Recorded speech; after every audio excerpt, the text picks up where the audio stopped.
In 1903, clone originally meant a group of cultivated plants, each of which is a transplanted part of one original. Now that's not too different from the 1970 person or animal replicated from a single cell of another and genetically identical to it. There are two basic types of cloning: therapeutic cloning and reproductive cloning. Therapeutic cloning involves cloning cells for use with like transplants and other types of medicine, and can include somatic cell nuclear transfer, like Dolly the sheep, and then more recently, pluripotent stem cell induction. And with somatic cell nuclear transfer, it's basically you just take an emptied out or a denucleated female egg cell and you put a body cell into it. And what happens is the egg, it reprograms the somatic cell. And then through that, it begins to divide after a spark is initiated in it. So what you have is you take the somatic and you put it inside the emptied out female cell. A shock is added to it and it begins to divide. The egg is now viable and capable of producing an adult organism containing all necessary genetic information from just one parent.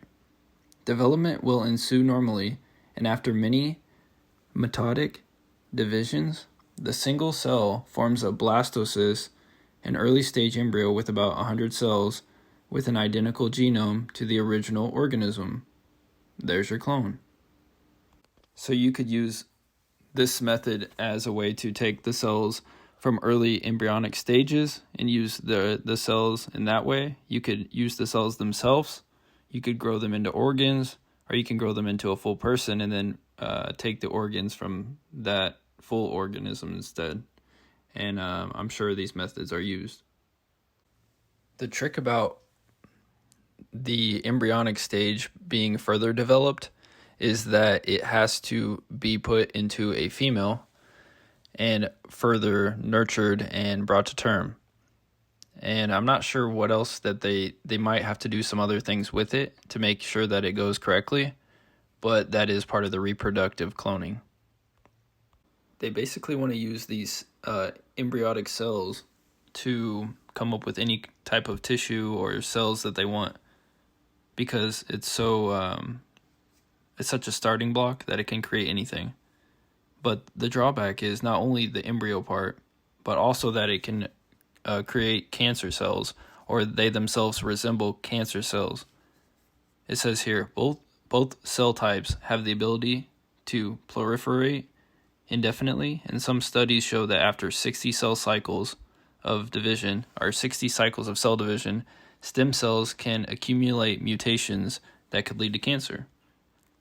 And it also says here on Spark Notes that the duration of the cell cycle, it says, generally, however, for fast-dividing mammalian cells, the length of the cycle is approximately 24 hours. So is that, 60 days? Interesting. Very interesting.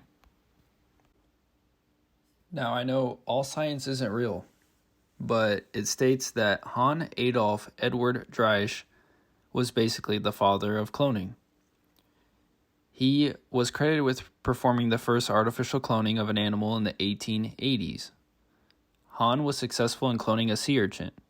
His discovery went against preformation, which suggests that starting with one cell taken from the 2-cell or 4-cell stage would lead to 1/2 or 1/4 of an organism.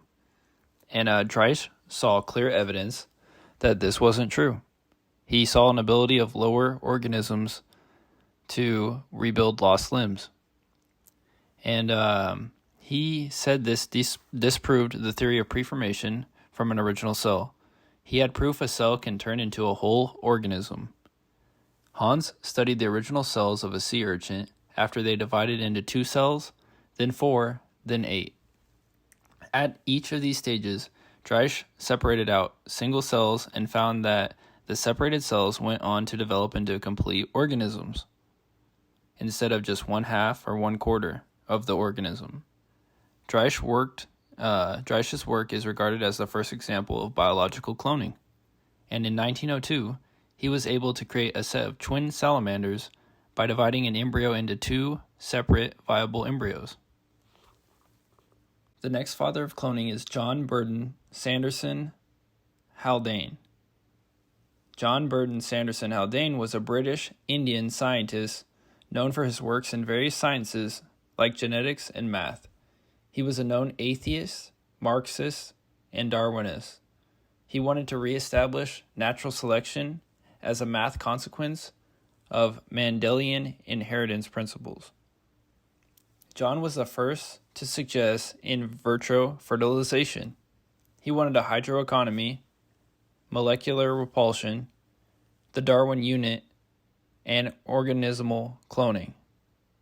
He coined cloning, and ectogenesis, and he is the one who brought about the primordial soup theory, which is basically, if you went to school a little bit ago, was all the rage.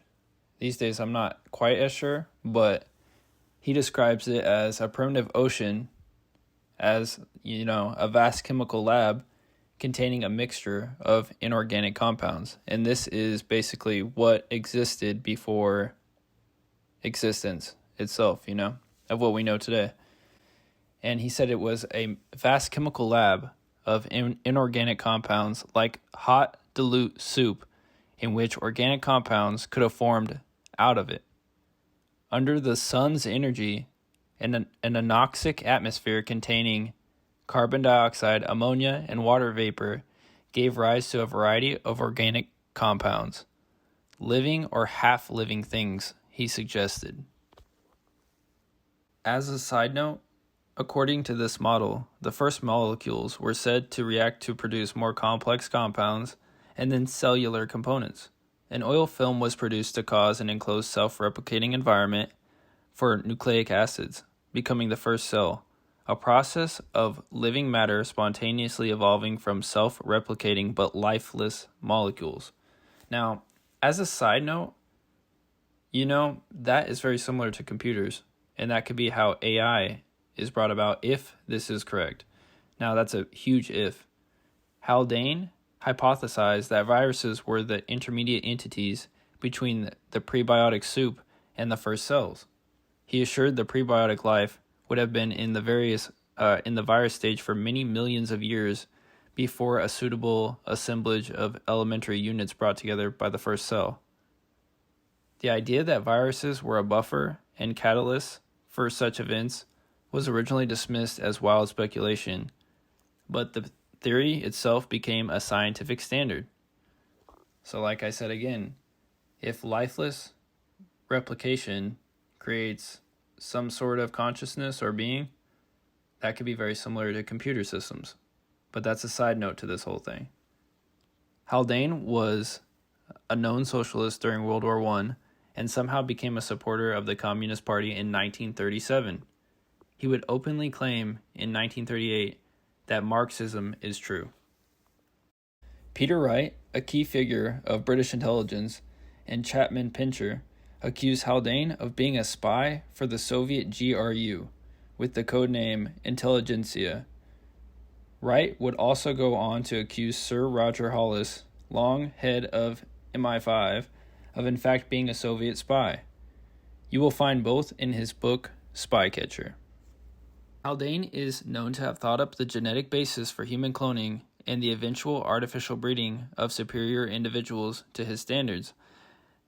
He coined the term in 1963 for his biological possibilities for the human species of the next 10,000 years, stating, "It is extremely hopeful that some human cell lines can be grown on a medium of precisely known chemical composition. Perhaps the first step will be the production of clones from a single fertilized egg, as in Brave New World. On the general principle that men will make all possible mistakes before choosing the right path, we shall no doubt clone the wrong people, like Hitler," they say. Of course, they mention that. Assuming that cloning is possible, I expect that most clones would be made from people aged at least 50, except for athletes and dancers who would be cloned younger.